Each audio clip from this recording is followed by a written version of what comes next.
ఇది చాలా కీలక పరిణామం. కృష్ణలంకలో సీసీ ఫుటేజ్ మాయమవటం పట్ల ఆందోళన చెందవలసిన అవసరం ఉన్నది. పోలీస్ డిపార్ట్మెంట్ వారికి సహకరిస్తున్నది. పోలీస్ డిపార్ట్మెంట్ సహకరించడంతో పాటు నేరస్తుల్ని కాపాడే కార్యక్రమంలో ఉండబట్టే ఈ సీసీ ఫుటేజ్ మాయమైపోయింది. మీకు ఒక విషయం చెప్తా ఇక్కడ.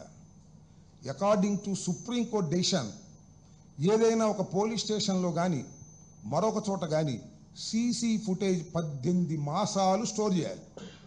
18 రోజులు కూడా స్టోర్ చేయాలి.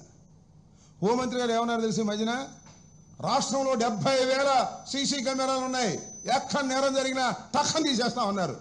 ఎవరు? హోంమంత్రి గారు. పోలీస్ స్టేషన్లో లేవు. రోడ్డు మీద సంగతి దేవుడు ఎరుగు. పోలీస్ స్టేషన్లోనే సీసీ ఫుటేజ్ మాయం చేశారు. ఏంటిది?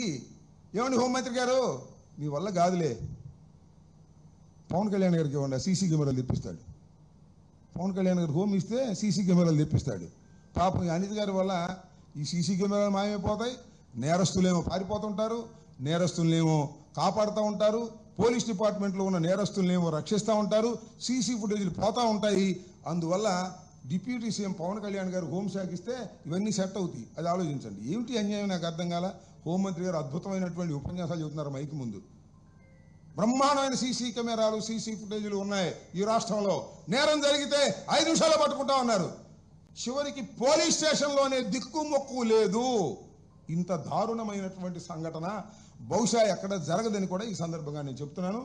అంత మేకప్ చేసే కార్యక్రమంలో ఉన్నారు. ఈ కేసు అంతా కూడా కొలాప్స్ అయిపోయింది.